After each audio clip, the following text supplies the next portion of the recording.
Okay, so last week we went over cravings, and I hope you were able to maybe find some different patterns going on. Maybe you found some emotional triggers with your cravings. Maybe some deficiencies came up. Hey, this happens every time I go have a really busy day and I don't drink water. Or maybe you have some hormone patterns in there.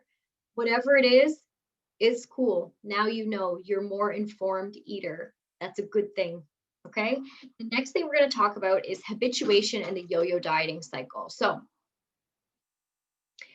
have you been on a diet before? Yes or no? If you have ever restricted food out of your diet, whether you know it or not, you were on a diet. Okay. Now, when I say your diet is the collection of all the foods that you consume, all of the drinks, all the beverages. That is your diet. Now, a diet is an adherence to a plan that includes forbidden or excludes forbidden foods and includes certain types of foods. Okay, just for sake of definitions. Now, the cycle of yo-yo dieting typically begins when we start our first diet.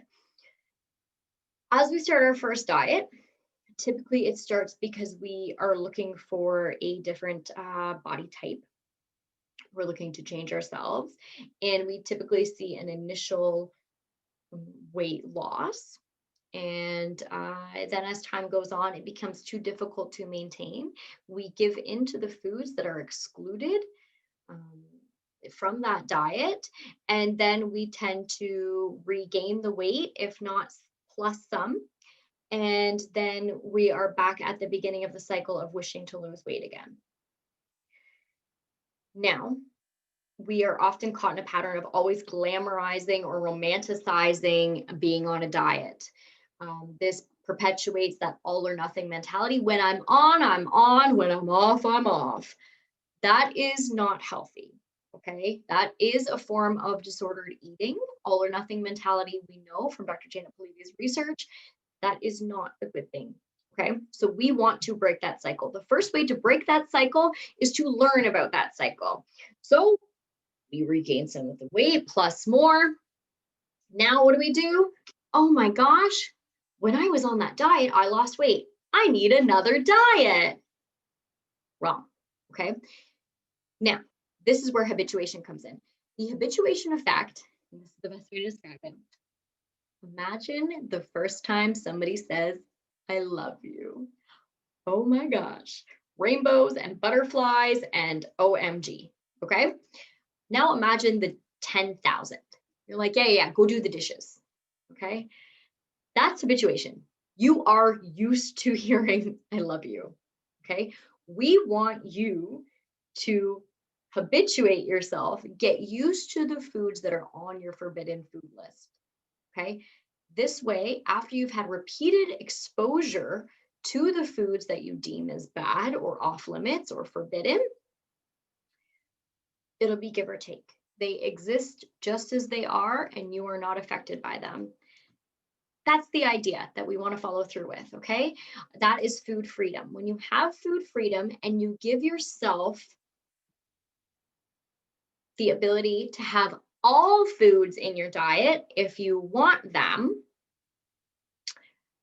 you will be able to honor your hunger cues and maintain a normal, healthy weight.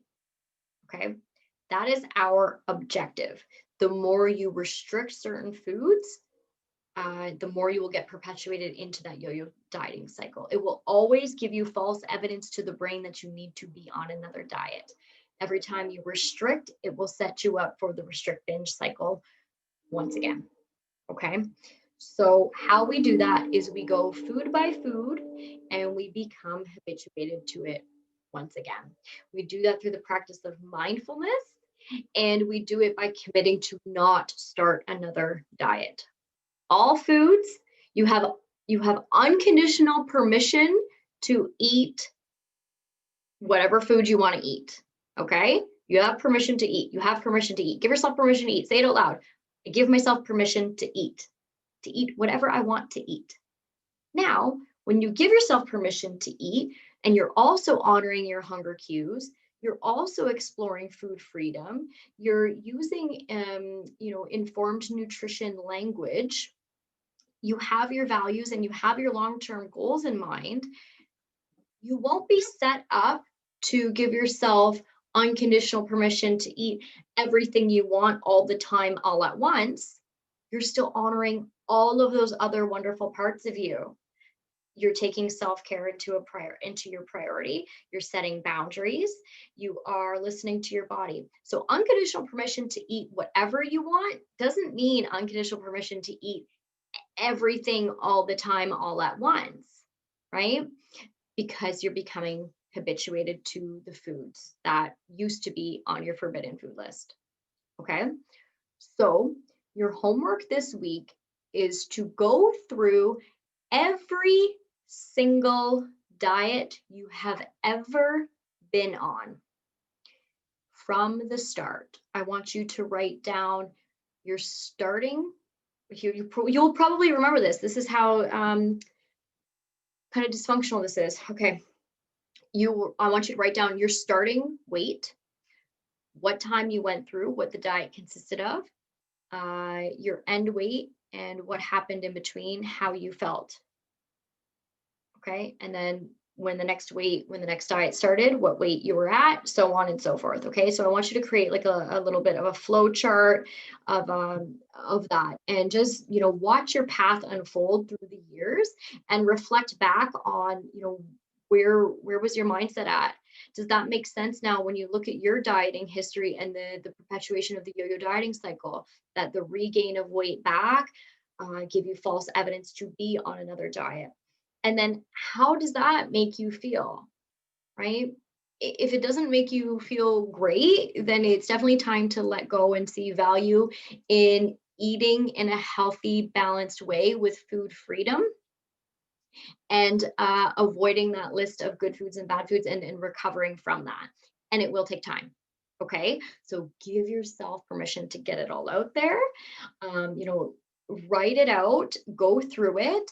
And I want you to continue on with last week's honoring your hunger cues and last week's cravings, to get in tune with that, and see if you can start to catch yourself with any sort of habituation effects. Right. So I want you to include one of your forbidden foods on your plate this week and see if you have that, like that, because that's the first time that food is saying, I love you again. Right. It's like, oh my God, hello, I've missed you. And that's going to be the first step in habituation. Okay, so we want to get you used to those foods again. It's very, very important.